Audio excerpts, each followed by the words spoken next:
Chapter surface chemistry class number 1।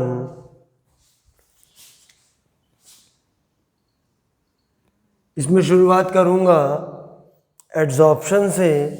इसमें intro होगा, factors affecting adsorption होगा, मैकेनिज़्म होगी। तो ये शुरुआती हमारे टॉपिक होंगे। देखिए, पहले जो 4 चैप्टर हैं फिज़िकल केमिस्ट्री के, वो चारों चैप्टर न्यूमेरिकल्स बेस्ड हैं। डेरिवेशंस हैं, न्यूमेरिकल्स हैं, फॉर्मूले हैं, थ्योरी भी है थोड़ी सी, लेकिन ज़्यादातर उसमें काम न्यूमेरिकल्स का है। वो आपका टोटल 19 मार्क्स का है वज़न उसका। ये चैप्टर हमारा 4 मार्क्स का है। टोटल 23 मार्क्स की फिज़िकल केमिस्ट्री आती है। ध्यान रखिएगा, इसको नोट नहीं करना है। अगर फिज़िकल केमिस्ट्री की बात करें तो 23 मार्क्स की आती है सीबीएसई बोर्ड में, और 25 मार्क्स की आती है आईएससी बोर्ड में। करीब करीब मामला बराबर है। इस चैप्टर का वज़न 4 मार्क्स का है और ये चैप्टर थ्योरेटिकल है। कोई भी न्यूमेरिकल नाम की चीज़ इसके अंदर नहीं है, कोई भी फार्मूला नहीं है जिससे न्यूमेरिकल वगैरह लगाया जा सके। ऑल्दो कुछ फार्मूले होते हैं, एक आध आएंगे भी, लेकिन उन पे बेस्ड न्यूमेरिकल का कोई मतलब नहीं है। तो देखिए, ये चैप्टर अभी तक जो पढ़ रहे थे उसका अप्रोच दूसरा होना चाहिए, इसका अप्रोच दूसरा होना चाहिए। जो पढ़ने में तेज बच्चा है, स्पेशली अगर वो मैथमेटिक्स लिए हुए है, तो उसका ज़ोर फिज़िकल में ज़्यादा होता है।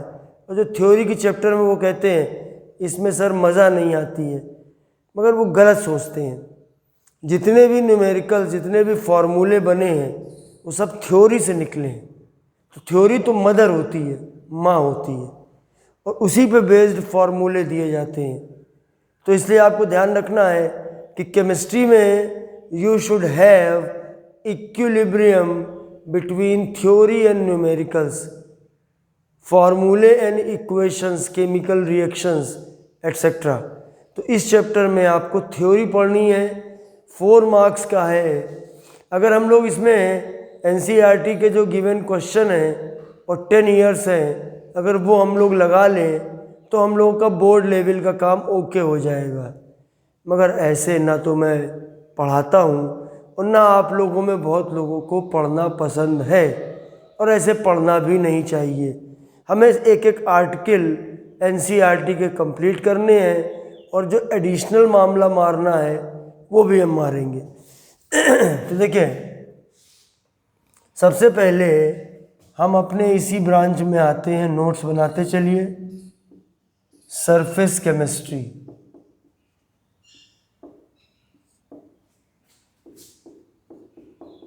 इट इज़ थ्योरी का चैप्टर है, तो नोट्स बड़े प्रॉपर होने चाहिए, इंटरेस्टिंग होने चाहिए, पढ़ने में मज़ा भी आए, तब हम लोग उसको तैयार करते हैं। It is branch of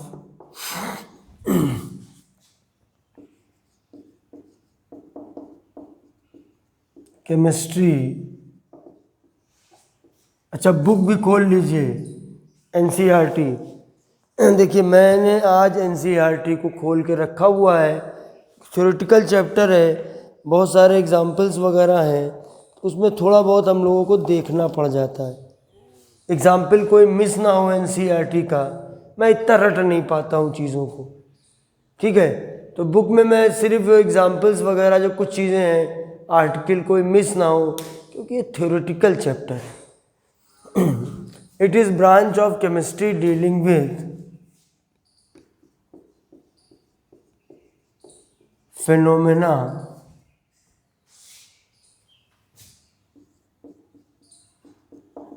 occurring at surfaces or interfaces। Surface पर जो होते हैं या इंटरफेसेस पर होते हैं।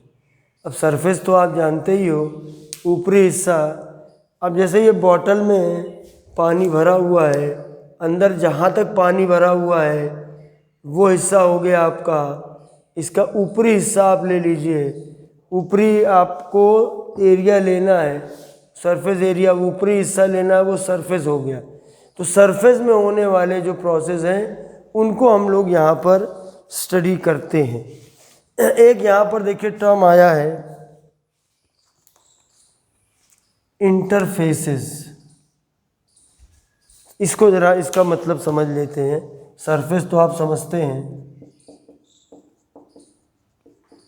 Interfaces, it is a common surface between two phases, दो फेजेस के बीच का कॉमन सरफेस, वो कहलाता है इंटरफेस। इसको ऐसे लिखते हैं, जैसे मान लीजिए एक सॉलिड है और एक गैस है, तो या तो इसको ऐसे लिखेंगे और या फिर ऐसे लिखेंगे। यहाँ पर solid and gas phases are taken.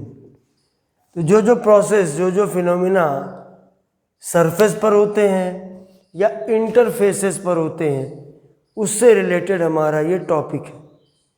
Theoretical topic है तो एक बेसिक चैप्टर है, इसकी ज़रूरत उन सारे फिनोमिना में पड़ती है जहाँ पर जो सरफेस पर या इंटरफेसेस पर होते हैं। और अगर इस तरीके की चीज़ आपको लिखी हुई दिखे तो ये आपको इंटरफेस को शो करता है। जैसे सॉलिड ऑब्लिक गैस, हमारे पास एक सरफेस है, तो मान लिया उस कंटेनर में रखा हुआ है, ऐसे ही सरफेसेस हैं ऐसी, और उसके अंदर नाइट्रोजन गैस भरी हुई है। तो नाइट्रोजन गैस का एक सरफेस हो गया, एक सरफेस हो गया सॉलिड का, तो उसको बोलेंगे, दोनों का जो कॉमन हिस्सा होगा उसको हम बोलेंगे इंटरफेस। ऐसे समझिए, ऐसे समझिए, जैसे ये हमारा सॉलिड है, ये हमारा सॉलिड है, ठीक है। और यहाँ पे मान लीजिए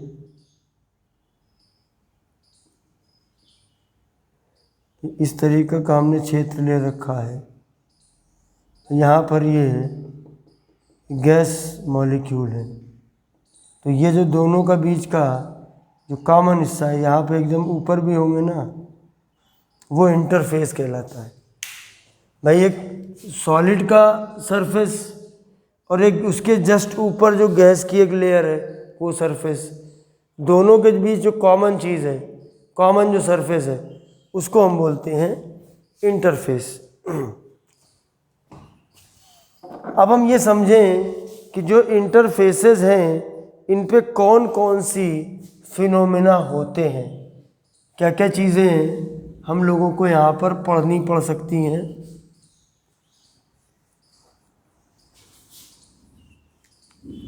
तो अब हम लोग अगली हेडिंग बनाएंगे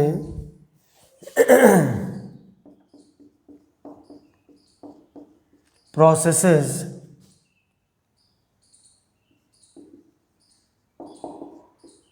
taking place at surfaces interfaces। कौन कौन से प्रोसेस हैं जो सरफेस पे या इंटरफेस पर होते हैं, क्योंकि उन्हीं में से हमें कुछ प्रोसेस यहाँ पर स्टडी करने हैं। तो देखिए ज़रा ध्यान से, पहला तो बहुत ज़रूरी है एड्सॉर्प्शन, दूसरा हो गया हेट्रोजीनियस कैटालिसिस। हमेशा ध्यान रखिए, हेट्रोजीनियस कैटालिसिस का मतलब होता है एक होमोजीनियस कैटालिसिस, एक heterogeneous catalysis. Here reactants and catalyst are in different physical states. Physical states जैसे हमने लिया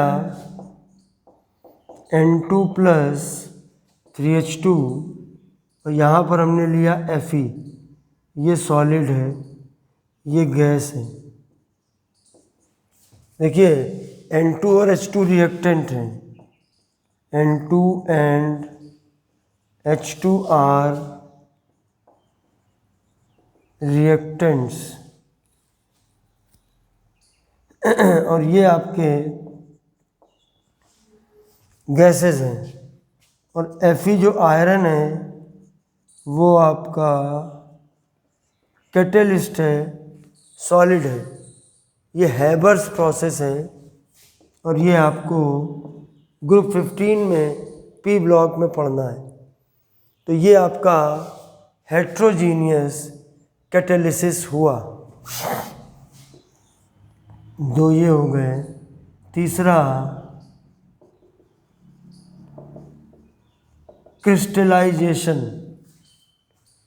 जैसे सॉलिड कोई लिक्विड है, कोई सॉल्यूशन है, उसके अंदर कोई चीज़ डिज़ोल्व है, उसको हम ठंडा करेंगे तो उसके उस सरफेस से ही वो निकलेगा और वो सॉलिड फॉर्म में अपीयर होगा। इसके अलावा आपका डिसोल्यूशन हो गया, डिसॉल्व करना किसी को, या फिर आपके कुछ इलेक्ट्रोड प्रोसेसेस हुए, है ना, उसमें भी तो सरफेस पे खेल होता है, सॉल्यूशन होता है, उसमें प्लेट डिप की जाती है, आप लोगों ने तो पढ़ा हुआ है। तो ये सब चीज़ें, ये सब प्रोसेस होते हैं। और एक और भी प्रोसेस होता है,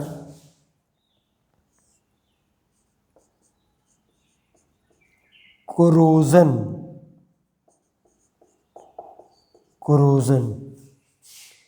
ठीक है, इस तरह के ये प्रोसेसेस होते हैं। इसमें कुछ प्रोसेस हमको पढ़ने हैं, कुछ प्रोसेस हमको फ़िलहाल सिर्फ नाम जान लेने हैं। तो ये वो प्रोसेस हैं जो सरफेस पे या इंटरफेसेस पर होते हैं।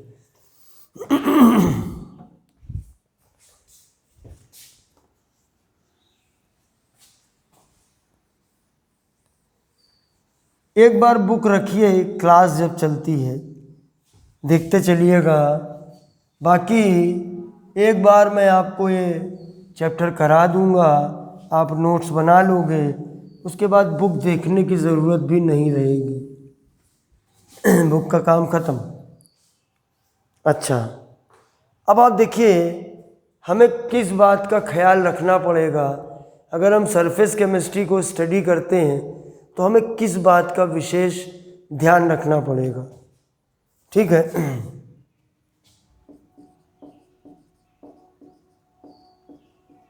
रिमेंबर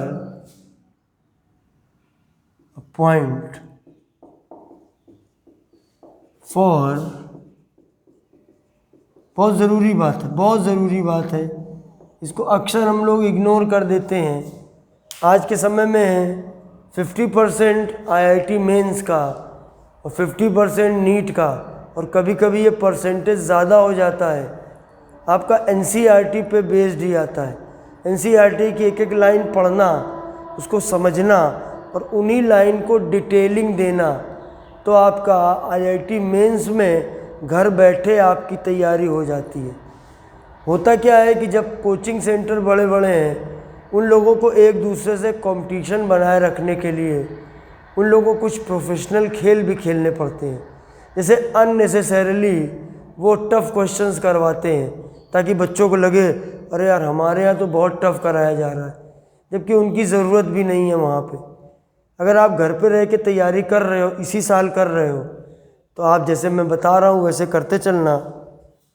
एक अरिहंत की जो 41 ईयर्स उसका जो है लास्ट पेपर है उसको आप खरीद लो। फिजिक्स केमिस्ट्री मैथ तीनों का कंबाइंड भी आता है, उसको बेस में रखते हुए अपनी तैयारी करो। आप अपने लेवल पर आईआईटी मेंस में बहुत कुछ कर सकते हो। Remember a point for surface chemistry. देखिए सरफेस केमिस्ट्री में अगर हम स्टडी कर रहे हैं, इस पॉइंट को हमें ध्यान रखना है।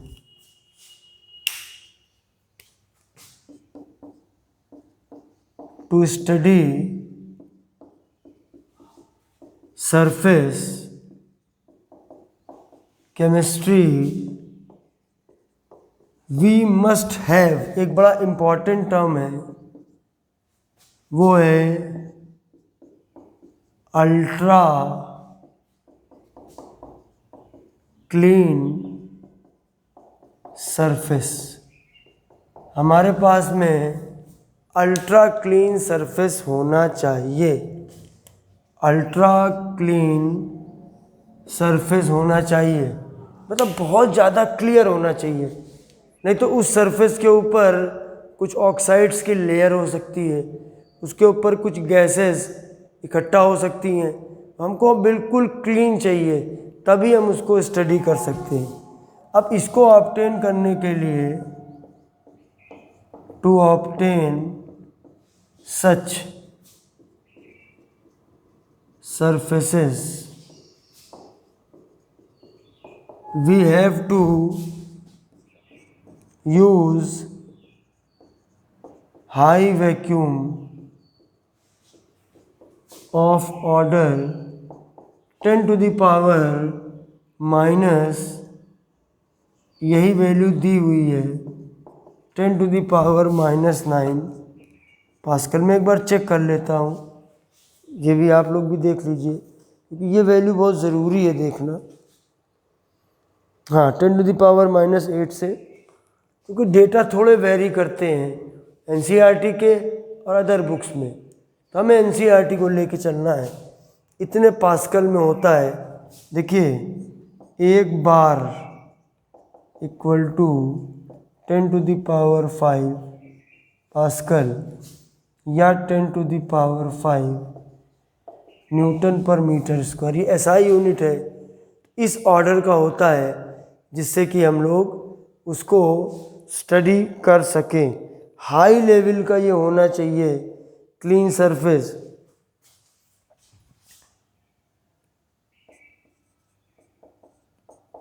This is for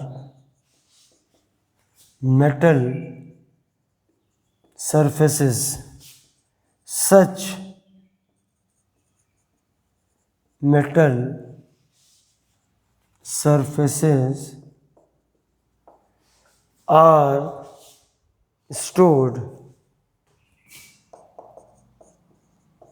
in vacuum। अगर मान लो उनका सरफेस क्लीन नहीं होगा, क्लीन भी नहीं अल्ट्रा क्लीन, हम लोग जो घर में सफाई करते हैं वो क्लीन होता है बट नॉट अल्ट्रा क्लीन, फिर हम लोग उसमें कुछ कॉलिन वगैरह डाल के साफ़ करें तो कुछ बेटर क्लीन होता है।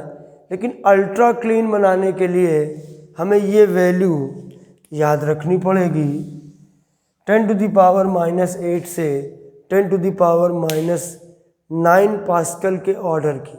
जैसे 2 × 10 to the power -8 pascal, order का मतलब होता है 10 की पावर आपको दे दिया गया, बाकी वैल्यू में 19-20 कुछ फ़र्क हो सकता है। तो ये पॉइंट हमारे लिए बेहद ज़रूरी है। ठीक है,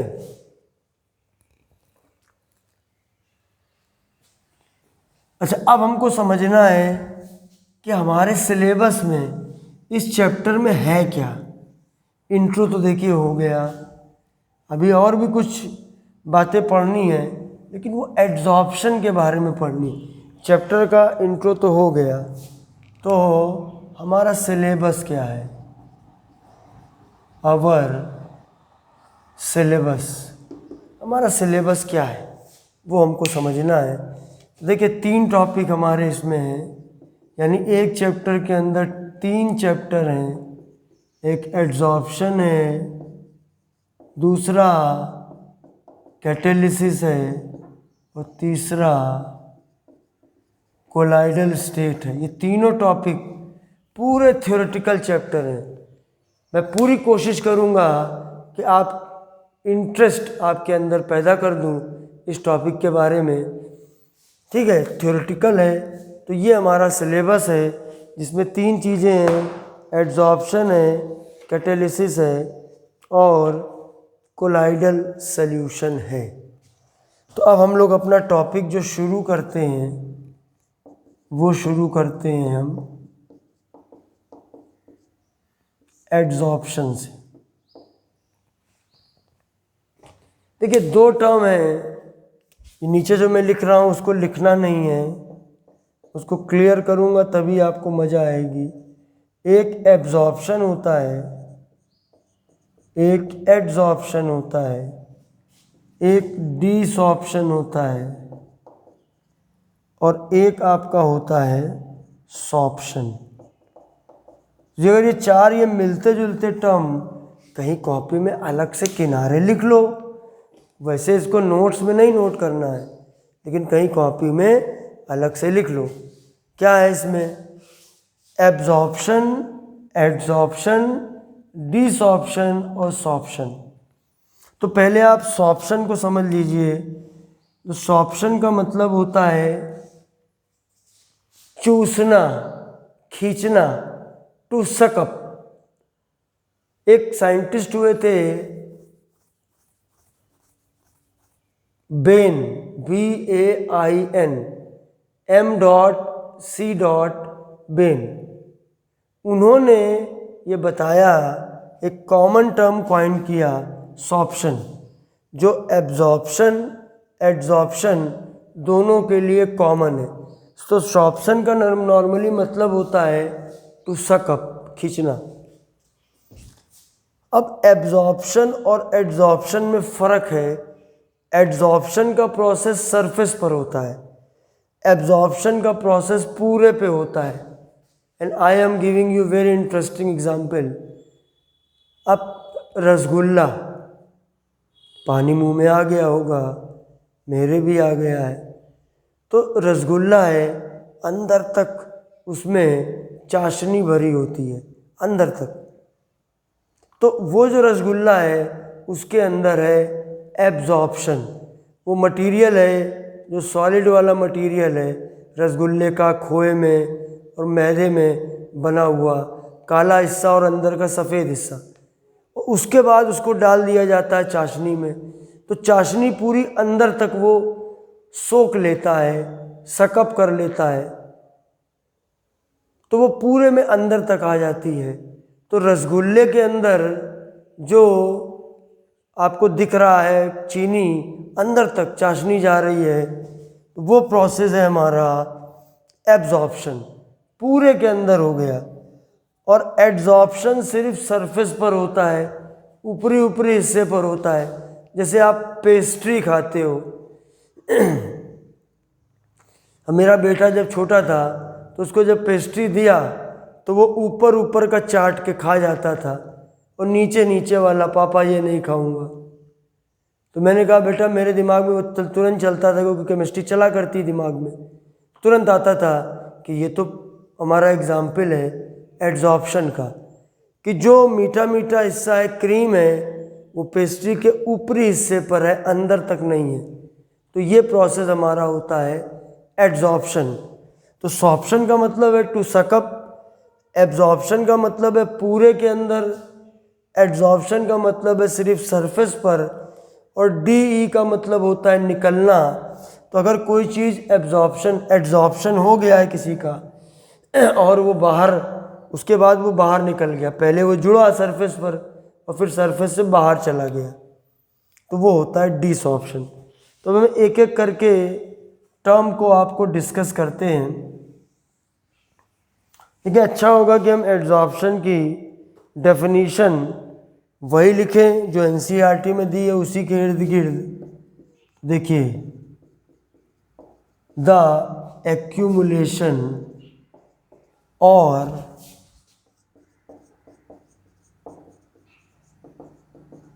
concentration of a given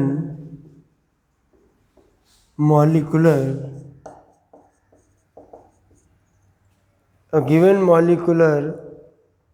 species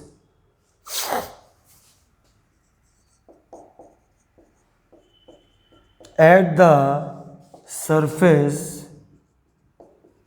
rather than in bulk of a solid or liquid is called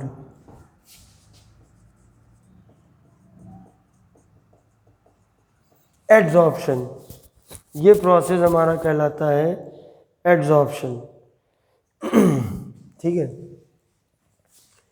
accumulation का मतलब होता है इकट्ठा होना, कंसंट्रेशन का मतलब भी वही होता है, गैदर हो जाना।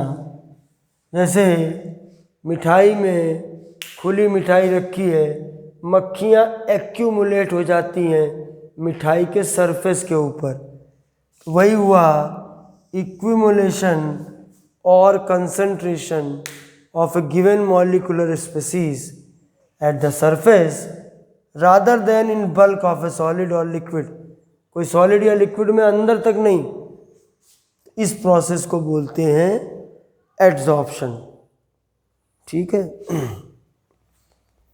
अब एड्सॉर्प्शन के बाद हमारे पास एक टर्म जो आता है कि भैया एक सरफेस है, एक मिठाई है और दूसरे मक्खियाँ हैं जो उसके ऊपर भिनभिना रही हैं, बैठ रही हैं। तो एक सरफेस है और एक दूसरा सरफेस पर एब्जॉर्ब होने वाला सॉर्प्शन, चूसने वाला, सरफेस चूस लेता है उसको, खींच लेता है उसको, पकड़ लेता है उसको। तो अब जो हमारा टर्म आया वो है एड्सॉर्बेट,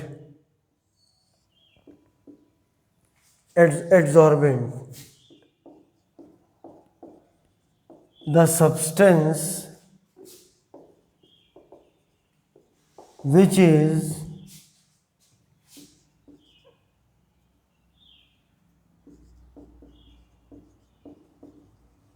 accumulated, या आप समझिए adsorbed at a given surface is called adsorbate. मतलब एड्सॉर्बेट का मतलब मक्खियाँ जो इकट्ठा हो गई ऊपर, वो होते हैं एड्सॉर्बेट। जैसे बहुत सारी हम गैसेस लेके चलते हैं या कोई लिक्विड लेके चलते हैं जो एड्सॉर्बेट हो सकता है। ठीक है। तो ये तो हमारा हो गया एड्सॉर्बेट, जैसे वेरियस गैसेस। और दूसरा चीज हो गया एड्सॉर्बेंट।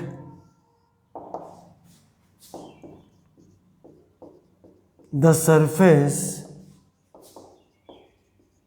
एट विच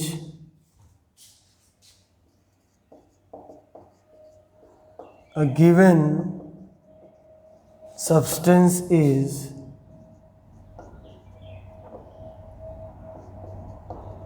accumulated। ये छोटी छोटी डेफिनेशन है, क्योंकि 4 मार्क्स का आता है तो 1-2 डेफिनेशन तो आएंगी। इसमें डेफिनेशन अच्छे से तैयार करो।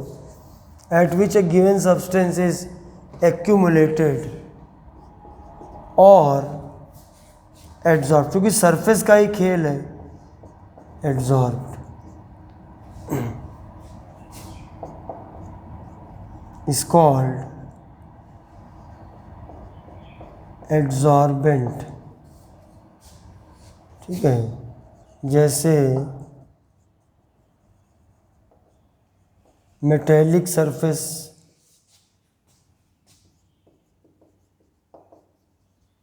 Silica gel, clay. एक बहुत इम्पोर्टेंट तो मैं भूल ही गया, चारकोल। Animal charcoal. कुछ कोलाइड्स भी होते हैं जिनके बारे में मैं आगे बताऊंगा। ये कुछ एग्जाम्पल हैं एड्जॉर्बेंट के। तो एड्जॉर्बेट और एड्जॉर्बेंट ये भी आपसे 1 मार्क में पूछा जा सकता है। किसी एक के बारे में पूछा जा सकता है, किन्हीं 2 के बारे में पूछा जा सकता है, या दोनों के बीच में रिलेशन पूछा जा सकता है। देखिए, जो अभी इसके पहले वाला अभी मैंने बोर्ड भरा था तो मैंने साफ कर दिया है। उसमें एक टर्म लिखा था, उसको ज़रा सही कर लेना। वो सिलिका जेल होता है, उसमें गलती से सिलिकल लिख दिया था, ठीक है, उसको करेक्ट कर लेना। अब देखिए हम लोग एग्जाम्पल पे आते हैं, एड्जॉर्प्शन के एग्जाम्पल्स ऑफ एड्जॉर्प्शन। देखिए एनसीईआरटी के सारे पॉइंट करने हैं, लेकिन एनसीईआरटी को एज इट इज़ नहीं छापना है। एनसीईआरटी में जो जिसने भी लिखी है वो लाइन, हर लाइन इतनी स्टूडेंट फ्रेंडली नहीं होती है। आपको मैं वो लाइन लिखाऊंगा जो स्टूडेंट फ्रेंडली है, आपको एक एक लाइन समझ में आएगी और मज़ा भी आएगी। देखिए एग्जाम्पल में वही एग्जाम्पल मैं लेता हूँ, जैसे मान लीजिए गैस, जैसे H2 है, O2 है, N2 है, अमोनिया है, CO है, CO2 है, SO2 है, etc. is taken in a gas chamber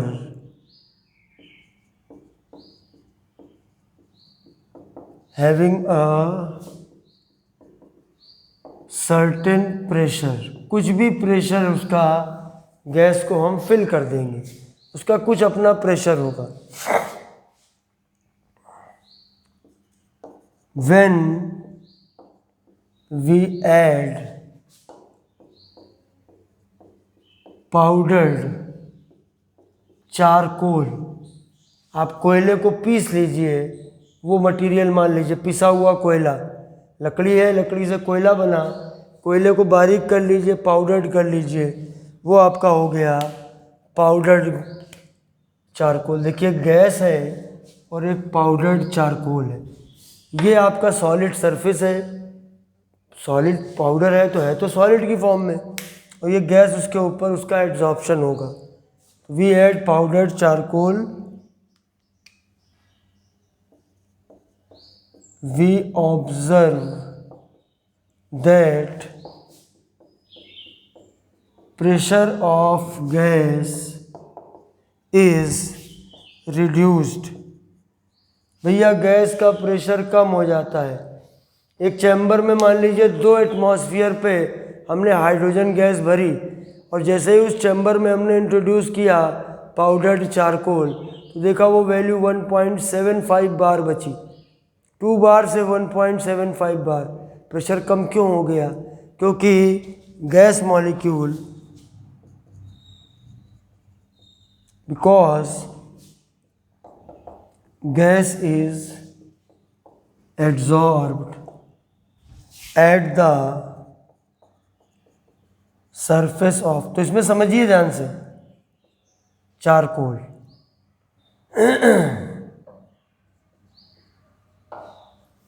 इसमें जो गैस हो गई, देखिए गैस हो गई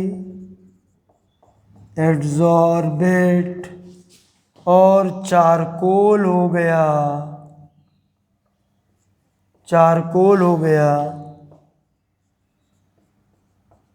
एड्सॉर्बेंट, और ये प्रोसेस हो गया एड्सॉर्प्शन।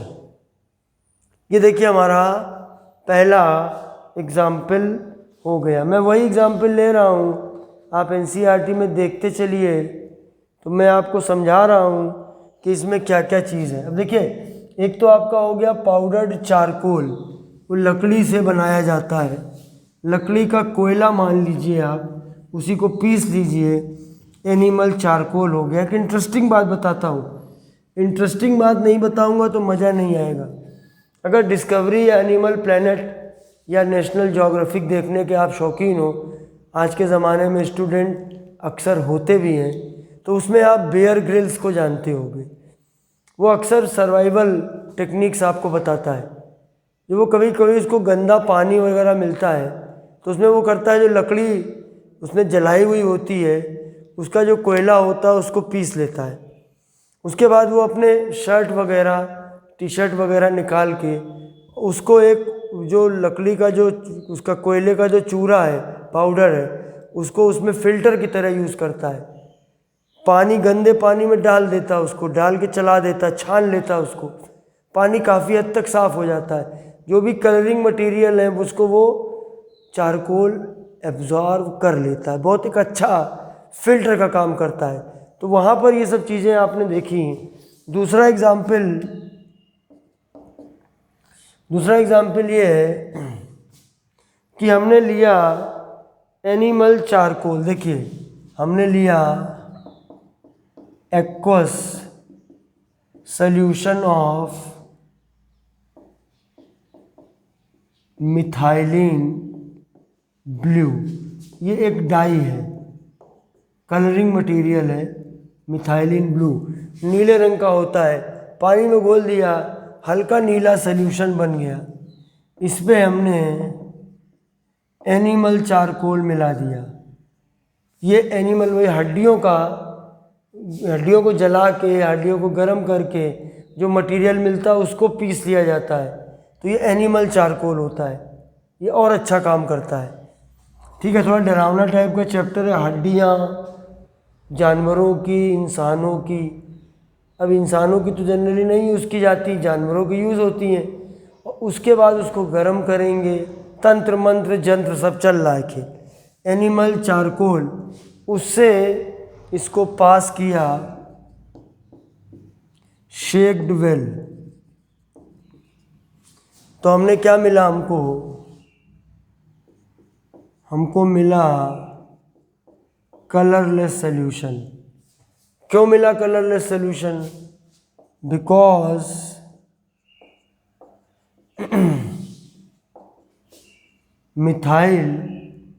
मिथाइलिन थोड़ा बड़ा सा कठिन सा फार्मूला है, ये तो मैं फार्मूला बताता। बीएससी थर्ड ईयर में इस डाई को हम लोग बनवाते हैं, उसकी सिंथेसिस करवाते हैं। बिकॉज मिथाइलिन ब्लू, अब ये आपका हो गया adsorbate, is absorbed by animal charcoal. ये हो गया एड्जॉर्बेंट। एग्जाम्पल वही है लेकिन मैं अपने ज़रा तरीके से उसको आपको बता रहा हूँ। एक और मैं आपको बड़ी इंटरेस्टिंग घटना बताता हूँ। मेरे नाना जी बहुत साल हो गए हैं इस दुनिया से गए हुए, 20-25 साल पहले चले गए थे। आप लोगों में बहुत लोगों के नाना होंगे, बड़े खुशनसीब हो आप लोग। तो नाना जी हमारे जो थे वो बड़ा कट्टर ब्राह्मण टाइप की सोच थी उनकी, बहुत कट्टर। उस ज़माने में जो चीनी आती थी, चीनी जो है उसको हड्डियों के चूरे से, वही एनिमल चारकोल से साफ़ किया जाता था। क्योंकि आप देखिए चीनी किससे बनती है, वो बनती है केन शुगर के सल्यूशन से। अगर आपने केन शुगर को आपने देखा हो, गुड़ को देखा, गुड़ का कलर आप देखिए कैसा होता है, गन्ने का रस भी आप देखिए तो एकदम क्लियर सफ़ेद नहीं होता है। तो उसके अंदर कुछ मटेरियल, कलरिंग मटेरियल होते हैं, तो ये उससे रिलेटेड है। देखिए तीसरा है aqueous solution of raw sugar. देखिए aqueous solution of raw sugar, ठीक है, ये थोड़ा ब्राउन कलर का होता है, ब्राउन कलर होता है, ठीक है। तो aqueous solution of raw sugar है। और इसको वो चीनी क्यों नहीं खाते थे? क्योंकि उनका कहना था, शुरू में नहीं खाते थे, धीमे धीमे धीमे लोगों को समझ में आ गया उनको कि सभी खा रहे हैं, तो वो भी खाने लगे। इसलिए नहीं खाते थे क्योंकि उनको मालूम था कि वो हड्डियों से उसकी सफाई की जाती है, तो वो खाने लायक नहीं है। ठीक है, तो बेड ऑफ एनिमल चारकोल, मतलब आप समझिए कि एक बेड ऐसा बना हुआ है, प्लेटफॉर्म बना हुआ है, उसमें एनिमल चारकोल है, उसी से शुगर सॉल्यूशन पास किया जाता था, तो कलरलेस सॉल्यूशन ऑब्टेन होता था। कारण because colored substances present in raw sugar solution। अब ये कलर्ड सब्सटेंस है ना, ये आपके हो गए adsorbate. Raw sugar solution are adsorbed by, charcoal बहुत बढ़िया मटेरियल होता है एड्सॉर्प्शन के लिए। चारकोल, बहुत सारे जो फिल्टर होते हैं उनमें चारकोल का यूज़ किया जाता है। जो बहुत आला दर्जे के मास्क होते हैं उनके अंदर भी एक फ़िल्टर यूज़ किया जाता है, एक लेयर, उससे एयर छानी जाती है। जैसे मान लिया कहीं पर बहुत वोल्केनिक इरप्शन है, वहाँ पर कोई साइंटिस्ट काम करने गए, जहाँ पर कोई एक्सप्लोज़न हुआ है, बहुत जहरीली गैसेस हैं, वहाँ पे मास्क, उनको उनमें जो पॉइजनस चीज़ें हैं उनको भी एब्जॉर्ब करने के लिए इस तरह की एनिमल चारकोल का यूज़ होता है। ये देखिए, ये आपका हो गया एब्जॉर्बेंट। ये तीसरा एग्जाम्पल के बारे में आपसे क्वेश्चन पूछा जा सकता है। ये तीसरा एग्जाम्पल हुआ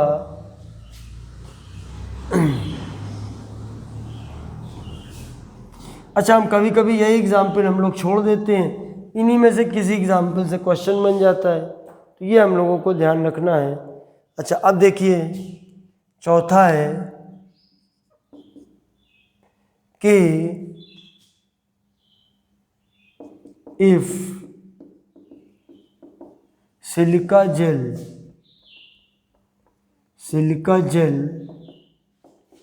is used in a room, moisture, अब ये आपके हो गए adsorbate, is absorbed by silica gel. ये हो गया आपका, मन लगा के पढ़िए, इसको नोट्स बनाइए, बार बार पढ़िए, याद अपने आप हो जाएगा, पढ़ते रहिए बार बार। तो एड्सॉर्ब बाय सिलिका जेल,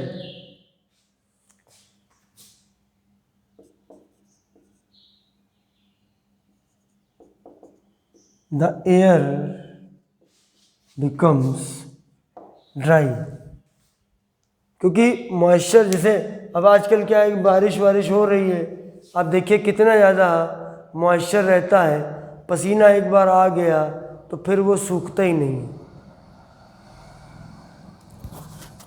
ठीक है, मैं तो 2 बार 3 बार जितने भी मुझे क्लासेस करानी पड़ती हैं, तो ये जो ऐप पे जो भी क्लासेस होती हैं, आपको पता है कि इस पे मैं कूलर या फ़ैन नहीं चला सकता हूँ, क्योंकि उसकी आवाज़ आएगी तो मज़ा नहीं आएगी।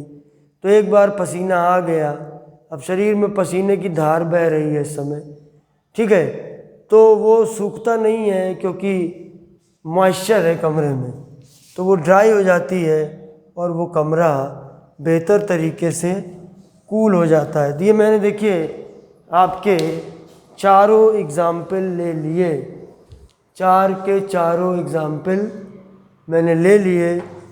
अच्छा, तो ये तो हमारा देखिए हो गया एड्सॉर्बेट क्या होता है, एड्सॉर्बेंट क्या होता है, ठीक है, ये सारे टर्म हमने बता दिए।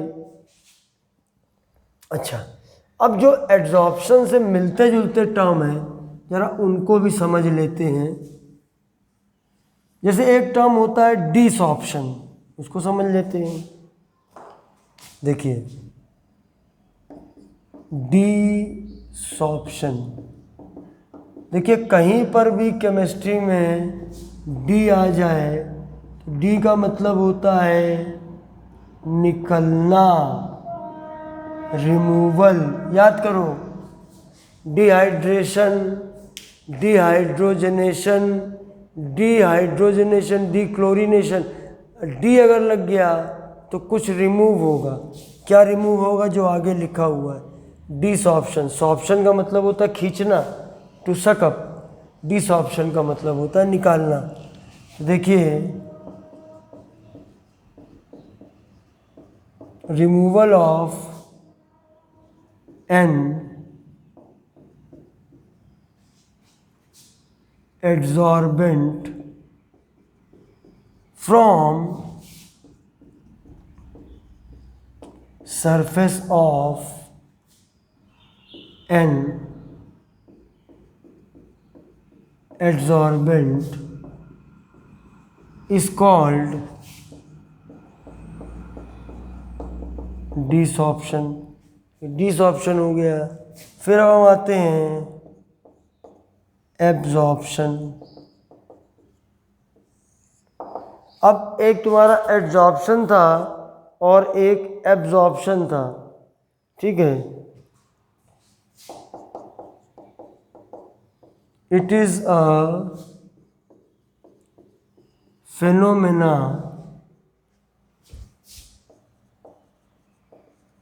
in which a substance is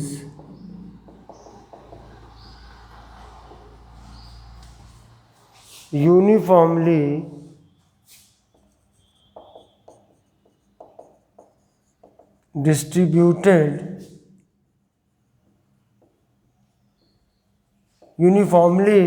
distributed throughout the other substance, distributed other substance, and occurs at uniform rate. Uniformly पूरे में डिस्ट्रीब्यूट हो जाता है। सो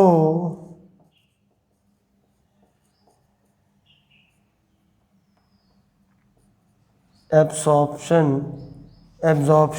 इज अ बल्क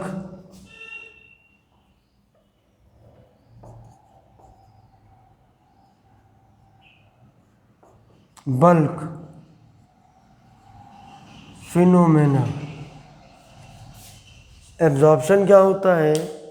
एक बल्क फिनोमेना होता है। एक लाइन और लिखनी है लास्ट, बल्क फिनोमेना, क्योंकि पूछा जाता है इन दोनों में डिफरेंस क्या है। While adsorption is a surface phenomena।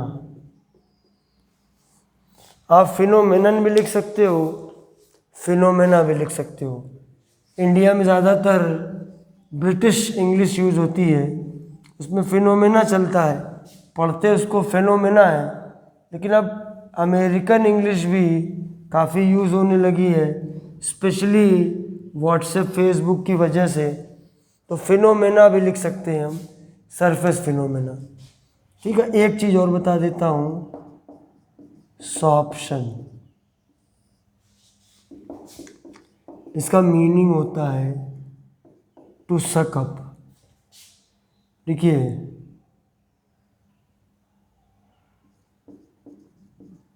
Sometimes adsorption and absorption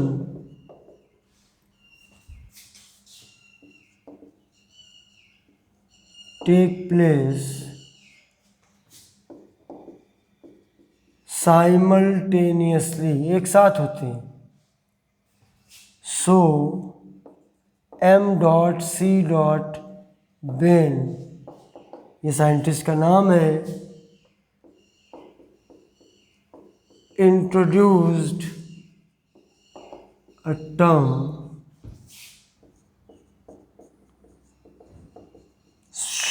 sorption for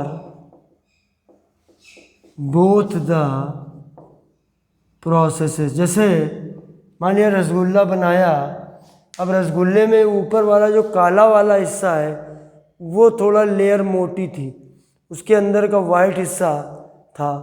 उसके बाद क्या हुआ कि जैसे ही हमने उसमें चाशनी भरी तो चाशनी पूरे में गई, लेकिन ऊपर के हिस्से में थोड़ी ज़्यादा थी, तो मतलब एड्जॉर्प्शन भी हुआ और एब्जॉर्प्शन भी हुआ।